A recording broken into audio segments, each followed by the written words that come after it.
अब आप सभी लोग एक दूसरे से सवाल जवाब कर सकते हैं और जो आपको पूछना है इट्स ओपन फॉर ऑल, आप सभी लोगों से। लेकिन मैं एक ओपनिंग क्वेश्चन, जो आज का वाजपेयी जी सबसे ज़्यादा डिफाइनिंग मोमेंट चल रहा है यूपी में, मतलब ये परसेप्शन तो जा ही रहा है हिंदू और मुस्लिम को लेकर। मैं आपको एक छोटा सा उदाहरण देता हूँ। आपके एक मंत्री हैं आनंद स्वरूप शुक्ला, उन्होंने कहा कि मुसलमानों के पूर्वज राम, कृष्ण और शिव हैं। करीब 87 ब्यूरोक्रेट्स ने लेटर लिखा योगी जी को कि जिस तरीके से यहाँ पर हो रहा है, चाहे वो लव जिहाद हो या जो कुछ भी हो रहा है, ये ठीक नहीं हो रहा है। सबका साथ सबका विकास का नारे में ये जो मैसेजिंग जारी है सही नहीं है। आपका क्या कहना है इस पर? इस संबंध में मेरा निश्चित मत है कि राजनीतिक दल के नाते और चुनाव के समय पर हमको अपनी वाणी का संयम, मर्यादा का ध्यान रखना चाहिए। नंबर एक। नंबर दो, हमको अपने कृतित्व के आधार पर जनता की अदालत में जाने का साहस रखना चाहिए। अगर हमारी डबल इंजन की सरकार दिल्ली की और उत्तर प्रदेश की मिलकर समाज में कुछ काम किए हैं, तो मैं एक लाइन जोड़ना चाहता हूं, जो माननीय प्रधानमंत्री जी का सिद्धांत है सबका साथ, सबका विकास, सबका विश्वास, उसी आधार पर किए हैं। कोई भी हमारा विकास का काम ऐसा नहीं है कि किसी जाति विशेष, किसी वर्ग विशेष के लिए अलग से किया गया हो, समूचे समाज के लिए किए गए काम है। एक निवेदन आपसे और करना चाहता हूं। प्लीज। अभी सब लोगों ने बात कही है बिल्कुल कि साहब शुरू हमने किया, उद्घाटन किसी ने कर दिया।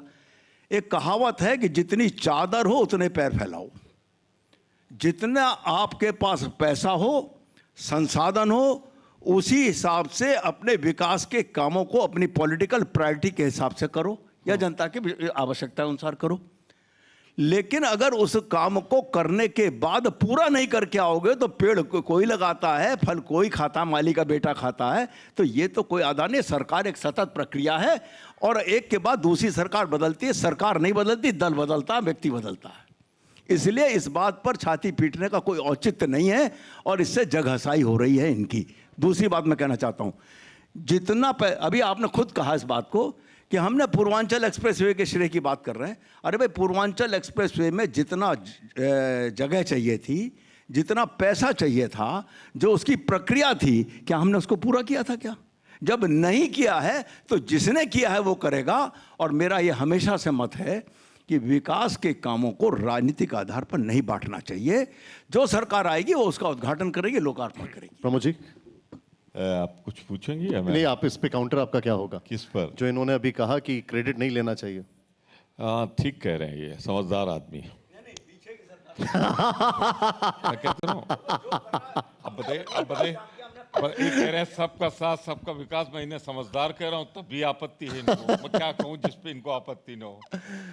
देखिए, एक सभी मित्रों को मैं कह दूं, कुछ उत्तर प्रदेश का इतिहास उठा के देख लो।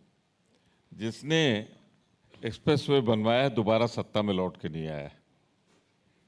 अब जिसको क्रेडिट लेना हो ले ले।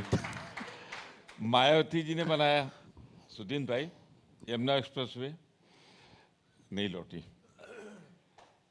फिर उसके बाद अखिलेश जी ने बनाया, जो अधूरा रह गया था आगरा तक, आगरा से लखनऊ तक, ये भी नहीं लौटे। और अब इन्होंने पहुंचा दिया गाजीपुर, अब ये भी नहीं लौटेंगे, ये भी तयशुदा बात है। अब थोड़ा सा तो यार लाइट होने दो कि बिल्कुल ये सच है। तो मेरे ख्याल से एक्सप्रेसवे तो भूल जाएं ये लोग। मैं आपसे ये कहना चाहता हूं, सवाल काम का है। काम पर अगर वोट होता तो शायद कांग्रेस कभी सत्ता से बाहर न जाती। उसको छोड़िए, आज महंगाई पर मैं घूम के आता हूं। जो हालत है, आपने सवाल मुझसे पूछा इस प्रदेश में क्या है, इस प्रदेश में कम हुआ। बात सेंट्रल टैक्सेस की है। सेंट्रल टैक्सेस 30 गुना बढ़े हैं, कई 100% बढ़े हैं। ये आप सहमत होंगे, आपके पास आंकड़े होंगे, निकाल के देख लीजिएगा। उसका औचित्य क्या है? केंद्र में एक स्थापित सिद्धांत है, मुझे 40-42 साल हो गए राजनीति में, कि दुनिया में जब पेट्रोल का भाव, क्रूड ऑयल का भाव होगा, उसी के हिसाब से देश में होगा।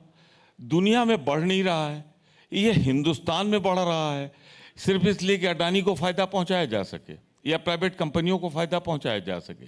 तो ये तो लूट है, महंगाई नहीं है, ये लूट है। मैं सीधे सीधे कहता हूं कि ये लूट है। आपने जो पॉइंट रखा है सर, मैंने एक मिनट इसको मैं जरा सा और क्लियर कर लूं।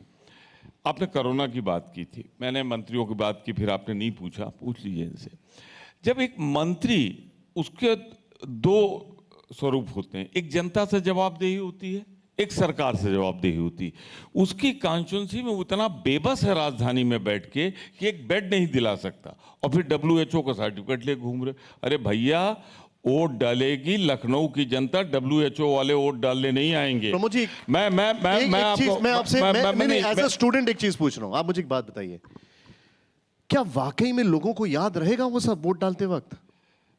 मैं एक चीज कह दूं, इस गलतफहमी में इनको मत डाल दीजिएगा। नहीं, मैं बड़ी आपसे पूछ रहा हूं, बड़ी दुर्दशा मैंने होगी। इसीलिए एज अ जिस घर स्टूडेंट में, पूछा है। सुनिए, जिस घर में कोरोना से कोई आदमी मरा होगा, ऑक्सीजन की कमी से खुद कर मरा होगा, वो माफ कर देगा इनको?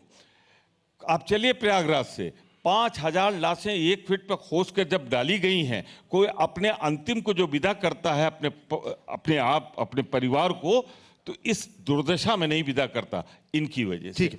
सुनिए, आत्महत्या लगातार बढ़ती जा रही है उत्तर प्रदेश, इसको लोग भूल जाएंगे।